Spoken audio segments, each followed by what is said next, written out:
Class 5-এর তাল নবমী বিভূতিভূষণ বন্দ্যোপাধ্যায়ের।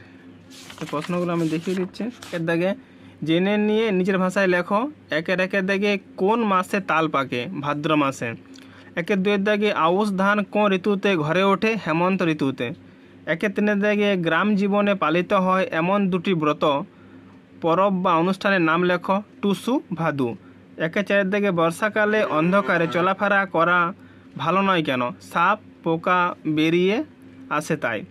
1-5 দাগে তাল থেকে তৈরি কোন কোন খাবার তোমার প্রিয়? তালের পিঠে, তালের বড়া। 2 দাগে দেখো নিচের এলোমেলো বর্ণগুলিকে সাজিয়ে শব্দ তৈরি করো। দেখো করে দিয়েছি, এটা হবে বহুদূরবর্তী, তিলপিটুলি, উত্তরপাড়া, মঙ্গলবার, অন্যমনস্ক, খোকা ঠাকুর। দেখো অর্থ না বদলে নিচের বাক্যগুলো শব্দঝুড়ির সাহায্য নিয়ে অন্যভাবে লেখো। দেখো একটা করে দিয়েছে। 2 দেখো কতক্ষণে যে রাত পোহাবে, এটা কী হবে? কতক্ষণে যে রাত কাটবে। 3 দাগে কিন্তু সাহসে কুলোয় না তার, কিন্তু সাহস হয় না তার।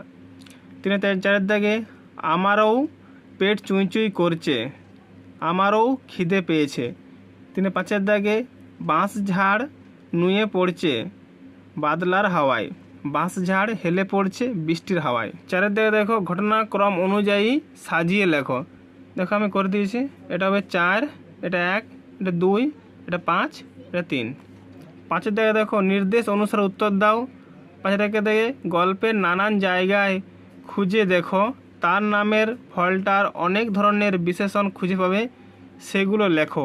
তালের বড়া, তাল দিঘি, তাল নবমী। 5 দাগে মেঘাচ্ছন্ন আকাশ কথাটার অর্থ মেঘে ভরা আকাশ, ঠিক এই অর্থটাই বোঝায় এমন আর একটা বিশেষণ গল্পে আছে, খুঁজে নিয়ে লেখো। মেঘ জমকালো। 6 দাগে শব্দঝুড়ি থেকে কোনটা কী ধরনের শব্দ খুঁজে নিয়ে লেখো। বিশেষণ সর্বনাম অব্যয়ক্রিয়া।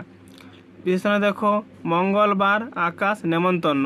বিশেষণে বোকা, ঝমঝম, প্রকাণ্ড, মিসকালো। সর্বনামে তার, তিনি। অব্যয় চুঁই চুঁই, কিরাতে দিয়েছিল চলাফেরা। 7 দাগে নিচের বাক্যগুলোর দিকে তাকিয়ে দেখো কোন কোন শব্দের তোমার মনে হচ্ছে কাজ শেষ হয়ে গেছে আর কোন কোন শব্দের মনে হচ্ছে কাজ এখনও শেষ হয়নি, সেগুলো আলাদা করে লেখো। 7 দাগে কদিন ধরে পেট ভরে না খেতে পেরে ওরা 2 ভাই সংসারের ওপর বিরক্ত হয়ে উঠেছে, কাজ শেষ হয়েছে। 2 দাগে জটি পিসিমা আর কিছু না বলে তাল দুটো হাতে করে নিয়ে বাড়ির ভিতর চলে গেলেন, কাজ শেষ হয়েছে। 3 দাগে রেগে দাঁড়িয়ে উঠে বললে, কেন করবে না আমাদের নেমন্তন্ন, কাজ শেষ হয়নি। 4 দাগে খুব ভোরবেলা উঠে গোপাল দেখলে বাড়ির সবাই ঘুমিয়ে, কাজ শেষ হয়নি। 8 দাগে নির্দেশ অনুসারে উত্তর দাও। 8 দাগে সদর দৌড় কথাটার মানে জেনে নাও, শব্দটা নিজে কোনো বাক্যে ব্যবহার করো। সদর দৌড় মানে মুখ্য দরজা। 8 দিয়ে কপাট শব্দটির অর্থ লেখো। এই শব্দটা ব্যবহার করে নিজে একটা বাক্য লেখো, মানে কপাট মানে পাল্লা, দরজার কপাট দাও। 9 দাগে বিপরীতার্থক শব্দ লেখো। সলজ্জ, নির্লজ্জ, সুখাদ্য, অখাদ্য, অন্ধকার, আলো, সাধ্য, অসাধ্য, আগ্রহ, অনাগ্রহ। 10 দাগে বাক্য রচনা করো। দেখো গৃহস্থ, আমরা গৃহস্থ বাড়িতে বাস করি। পিঠে, তাল পিঠে খেতে খুব ভালো লাগে। আশ্চর্য, সমুদ্র দেখে আশ্চর্য হয়ে গেলাম। জোনাকি, জোনাকি মিটমিট করে জ্বলছে। তাল নবমী, তাল নবমীর দিনে তালের বড়া হয়। 11 দাগে দেখো নির্দেশ অনুসারে উত্তর দাও। 11 দাগে এই গল্পে বৃষ্টির 2 রকম ছবি আছে, ঝমঝম আর টিপটিপ। এই শব্দ দুটো ছাড়া কেবল ধ্বনি থেকেই বুঝে নেওয়া যায় এমন কতগুলো শব্দ আছে, সনসন, শো শো। 2 দাগে হাওয়ার শব্দ বোঝাচ্ছে এমন 2টি শব্দ গল্পতে খুঁজে লেখো। হু হু, হু হু। 11-3 দাগে গল্পে বাণিজ্য ভট্টাচার্য, এগুলি কোন কোন পদবী থেকে এসেছে, এইরকম আরও 3টি পদবী লেখো। বাণিজ্যে বন্দ্যোপাধ্যায়, ভট্টাচার্য। 11-4 দাগে পড়েছে, খেয়েছে, এই শব্দগুলি কোন কোন শব্দ থেকে এসে এরকম চেহারা পেয়েছে? পড়েছে, পড়েছে, খেয়েছে, খেয়েছে। 12 দাগে দেখো নির্দেশ অনুসারে উত্তর দাও। 12 দাগে এই গল্পটা কোন ঋতুর তা বোঝাবার অনেকগুলো সূত্র গল্পটার মধ্যে ছড়ানো আছে মাসের নাম, ব্রতের নাম ইত্যাদি।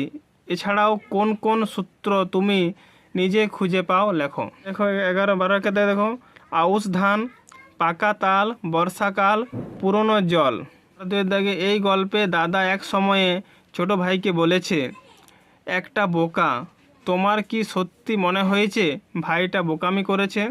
ছোট ভাই যার নাম গোপাল, সে যদি তোমার বন্ধু হতো তবে তুমি তাকে কি করতে বলতে? হ্যাঁ, গোপাল বোকামি করেছে। গোপাল আমার বন্ধু হলে আমি তাকে তালের পরিবর্তে টাকা নিতে বলতাম। 12 দাগে কী ধরনের বৃষ্টি তোমার পছন্দ এবং কেন তা বুঝিয়ে লেখো। দাগে ঝমঝম বৃষ্টি, কারণ রাস্তা পুকুর সব ভরে ওঠে। দেখো পথের পাঁচালী বইটি লেখককে বিভূতিভূষণ বন্দ্যোপাধ্যায়। 13 দাগে তার লেখা ছোটদের দুটি বইয়ের নাম লেখো, চাঁদের পাহাড়, ইচ্ছামতি। 13 দাগে কত সালে তাকে রবীন্দ্র পুরস্কার প্রদান করা হয়? 1951 সালে। দেখো পাঠ্য অংশটি পড়ে নিচের প্রশ্নের উত্তর দাও। দাগে গল্পের মোট কটি শিশু চরিত্রের কথা আছে? তাদের নাম পরিচয় লিখে তাদের স্বভাব বিষয়ে 2টি করে বাক্য লেখো। দাগে গল্পে মোট 4টি শিশু চরিত্রের কথা বলা হয়েছে, যেমন নেপাল, গোপাল, চুনি আর কুড়োরাম। নেপাল ও গোপাল ক্ষুদিরামের ছেলে, চুনি শিবু বাণুজ্যের ছেলে, কুড়োরাম দীন ভট্টাচার্যের ছেলে। যদি দেখো ভরা বর্ষায় ক্ষুদিরাম ভট্টাচার্যের দিন কীভাবে কাটে। ক্ষুদিরাম তো সামান্য গৃহস্থ মাত্র। যজমান বাড়ি থেকে যে কটে ধান এসেছিল ফুরিয়ে গিয়েছে। ভাদ্রের শেষে আউশ ধান চাষিদের ঘরে উঠলে তবে আবার কিছু ধান ঘরে আসবে। ঠিক আছে। 3 দাগে চুনির মা জটি পিসিমার বাড়ি গিয়েছিল কেন? ওদের ডাল ভাঙতে গিয়েছিল। 4 দাগে জটি পিসিমার বাড়িতে কী বারে কেন তালের প্রয়োজন হয়েছিল? দেখো জটি পিসিমার বাড়িতে মঙ্গলবারে তাল নবমী, তাই তালের প্রয়োজন হয়েছিল। 5 দাগে দেখো কে কিভাবে জটি পিসিমাকে তাল জোগাড় করে এনে দিয়েছিল? গোপাল দিঘির তাল পুকুরে তালের বন থেকে।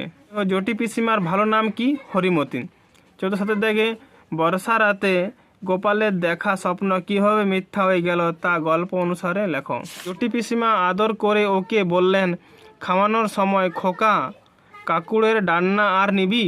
মুগের ডাল বেশি করে মেখে নে। জটি পিসিমার বড় মেয়ে লাবণ্যদি একখানা থালায় গরম গরম তিলপিটুলি ভাজা এনে ওর সামনে ধরে হেসে বললে, খোকা কখানা নিবি তিলপিটুলি? বলেই লাবণ্যদি থালাখানা উবুড় করে তার পাতে ঢেলে দিল। তারপর জটি পিসিমা আনলেন পায়েস আর তালের বড়া। হেসে বললেন, খোকা যে তাল কুড়িয়ে দিয়েছিলি তাই পায়েস হলো। খা খা, খুব খা। আজ যে তাল নবমী রে, কত কি চমৎকার ধরনের রাঁধা তরকারির গন্ধ বাতাসে, খেজুর গুড়ের পায়েসের সুগন্ধ বাতাসে। গোপালের মন খুশি ও আনন্দে ভরে উঠল। সে বসে বসে খাচ্ছে, কেবলই খাচ্ছে। সবারই খাওয়া শেষ, ও তবু খেয়েই যাচ্ছে। লাবণ্যদি হেসে হেসে বলছে, আর নেবি তিলপিটুলি? ও গোপাল।